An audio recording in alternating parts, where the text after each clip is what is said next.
Selamat datang di Lesehan Opini, program terbaru dari Cuap Dika.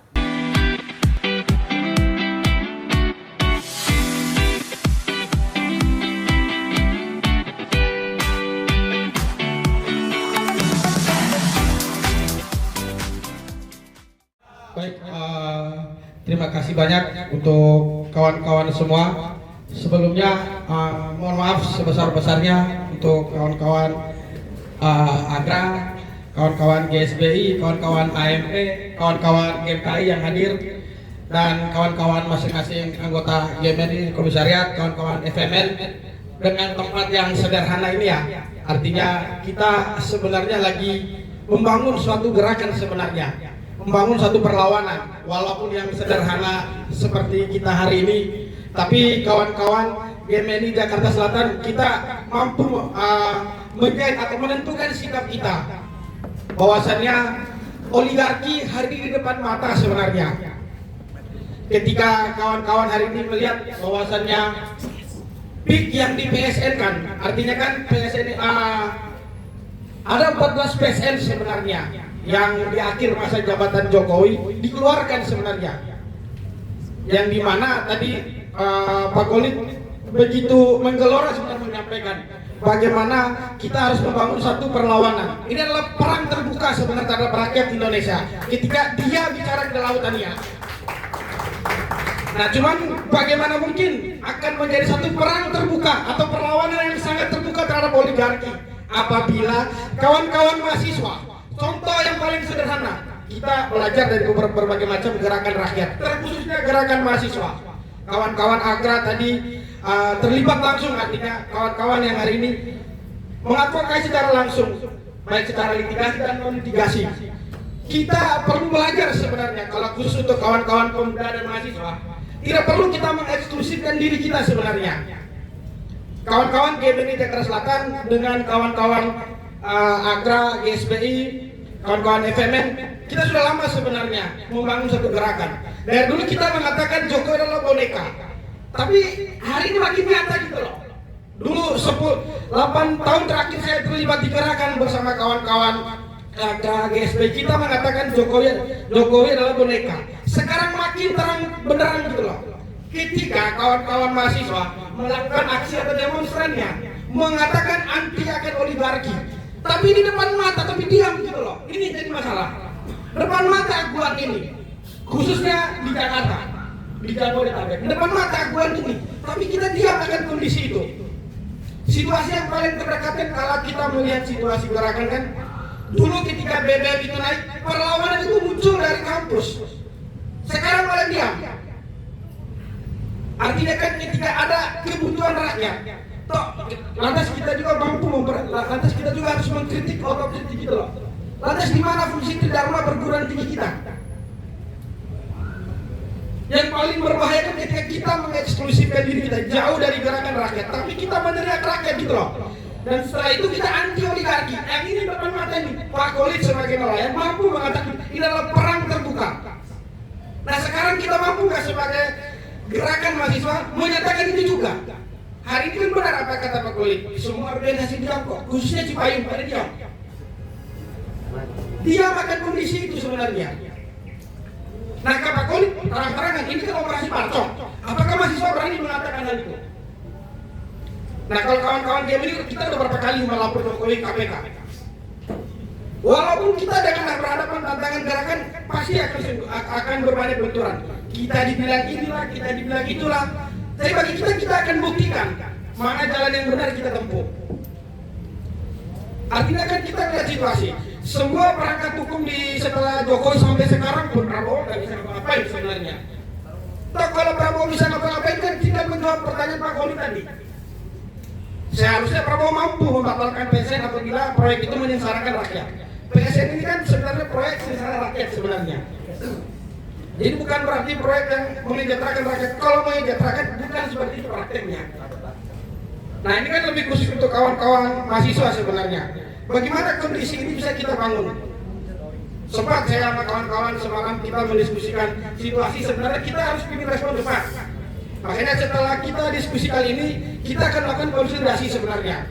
bagaimana kita merespon cepat terkait apa kelangkaan gas LPG, terus izin tambang dikasih ke kampus. Itu mahasiswa diam aja kondisi saat ini. Ini yang sebenarnya bagi kita ya harus bisa mengoreksi diri sebaik-baik mungkin gitu loh. Ketika kita ingin apa yang seperti yang lantang seperti Pak Kolit bersuara. Kalau kita hari terdiam terus melihat situasi ini seakan-akan baik-baik saja, kita akan berharap gitu loh Indonesia emas yang digadang-gadang oleh Jokowi dan selanjutnya itu, yang nantinya akan terjadi reformasi sebenarnya. Bonus demografi itu bukan bonus terus sebenarnya, tapi malah petaka ketika kondisi seperti ini terus. Kita ditakut-takuti nantinya. Nah, bagi kawan-kawan game ini kondisi kayak gini ya, kita memang menyadari hari ini kekosongan gerakan di perkotaan khususnya untuk merespon situasi-situasi yang sebenarnya seharusnya kita respon gitu loh. Gerakan itu kan sudah lahir dari kampus yang sejatinya sebagai pertahanan sipil, hari ini ya jadi pertahanan industri. Kok nggak bisa ngapa-ngapain kok? Dulu ketika zaman 2016, ketika Rembang UGM melakukan namanya sebagai orang yang melakukan penelitian itu. Nah sekarang kan kita mau seperti itu lagi kampus-kampus ini. Nah untuk proyek PSN ini saya hanya cuma mengatakan oligarki di depan mata dan terang-terang nelayan yang kita merasa ya berpendidikan juga sederhana, tapi dia mampu melawan gitu loh. Itu kan pelajaran buat kawan-kawan mahasiswa sebenarnya. Apakah kawan-kawan mampu bersuara lantang seperti Pak Kolit tadi itu? Karena itu problemnya, ketika kawan-kawan tidak mampu melakukan perlawanan suatu perlawanan dari kampus, ya kampus itu ya apa yang kawan-kawan definisikan sebagai laboratorium lah, peradaban lah, kan jadi omong kosong semua jadinya. Ketika gerakan itu tidak dilakukan dari kampus.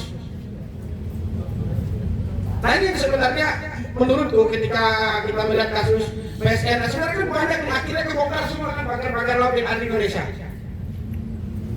Nah, apakah kawan-kawan yang ada di sini kita mampu bersolidaritas sebenarnya? Kekuatan kita kan cuma di solidaritas sebenarnya. Apakah kita punya kesadaran enggak untuk bersolidaritas ketika kita melihat ketidakadilan?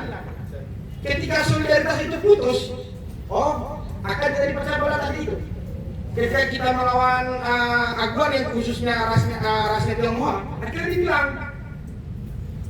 Nah semua ini kan karena kita tidak mampu menerjemah itu sebenarnya, tidak mampu melakukan satu solidaritas sebenarnya. Jawabannya kan bagaimana kita sebagai kawan-kawan mahasiswa itu melakukan persatuan. Harus kita melawan secara bersama-sama. Ketika memang kita berhadapan dengan oligarki yang sebesar ini, terus kita membiarkan segelintir nelayan melawan sendiri atau kawan-kawan agra atau kawan-kawan GSB atau FMN melawan sendiri. Toh ini bukan kekuatan kecil gitu loh. Ini kan kekuatan yang sangat besar.